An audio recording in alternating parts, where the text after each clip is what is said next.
My new Kala Archtop Jazz Uke arrived just yesterday. This is the ukulele that I won in the mmmmmBop contest, which was sponsored by Deach, and I'm really grateful to Deach for doing that. It was a super contest and I really enjoyed taking part. This is the ukulele I chose. It's the one that Deach originally offered as the prize. It came from MGM, and music guy Mike really packs the ukuleles very, very well indeed. He presents them in a very nice way. It was very clean and tidy. It comes in a hard case. The strings were covered. I was very impressed by the packaging. But this is the ukulele. Now let's first of all hear it, because I got a little bit of criticism in the last review for talking too long before we actually heard the sound of it. So here's what this uke sounds like.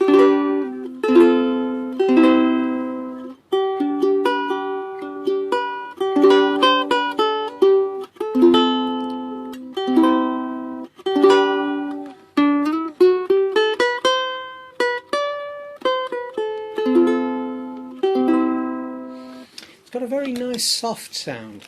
Strummed, it's really nicely balanced.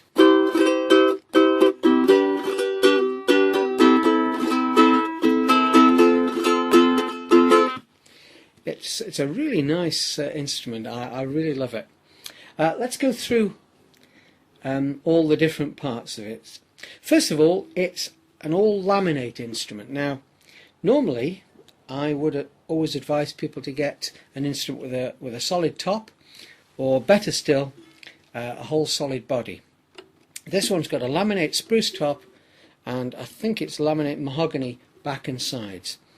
Now, the reason for that is that it's really an electronic instrument. It's got an active shadow pickup. Here's the controls, tone and volume. It's an undersaddle pickup, and I've tried it out. It works really, really well. It's beautifully balanced. I think it's called a Shadow Nanoflex. But back to why it's a laminate body. First of all, it's an arch top. You can see it's arched, and it's also arched at the back. And to get that sort of effect easily, you have to use laminate, what Hal Leonard calls plywood. Even some of the top guitars, some of the top Gibson guitars, the semi-acoustic guitars and the jazz guitars, use laminates because it just gives a great effect. It does make it a little bit quieter to play acoustically, but as I've already pointed out, it does give a lovely, gentle sound. I've checked this instrument over and I cannot fault it at all. It's a beautiful instrument. The geared tuners are very responsive. They work really well. MGM, I think, has put on Aquila strings. I don't think it comes standard with Aquila strings, and I think they work very well with this instrument. They are a loud string and they've got plenty of sustain. It works really nicely. Rosewood fingerboard, what they call pearloid binding. It's basically plastic that looks like pearl of some sort, and that gives a lovely feel to the instrument. Very, very smooth indeed, a lovely smooth neck as well. Can't fault the frets at all.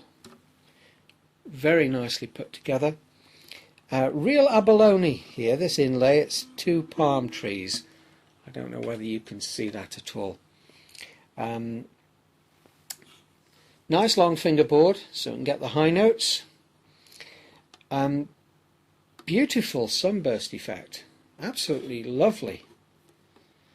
I think on a Gibson this would be called tobacco sunburst. Beautiful, goes from this fabulous dark colour to this lovely rich orangey brown. F-holes here rather than a sound hole. That will also reduce the sound a little bit, but it works very well, I think. It looks Looks very effective. By the way, this instrument comes in, I think, 3 different colour schemes. You get an all black one, and I think there's a natural one as well. I chose the Sunburst because it's more in keeping with the jazz guitar idea, and it just looks nice to me. Lovely bridge setup. I don't know what the saddle is made from, but it isn't. I don't know what it is. It's nice and cleanly done anyway. It's certainly not wood, but it's very well done. We've got the input here, binding round the edge of the body, front and back. You can see there. Here are the volume and tone controls. What else can we say about it? Absolutely faultless, the varnishing on it, and it comes in a hard case with plenty of room in the case to put things like cables and tuners. Let's just have another listen to it. A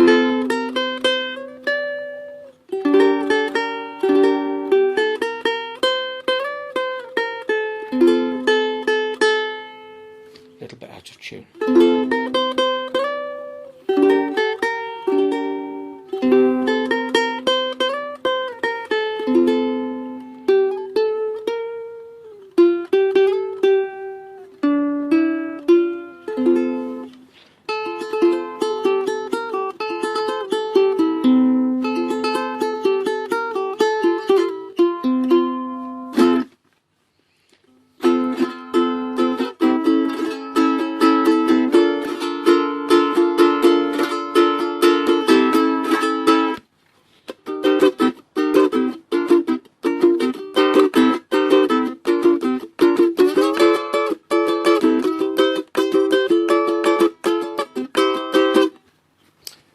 Okay, let's see what it sounds like if I play a full piece of music.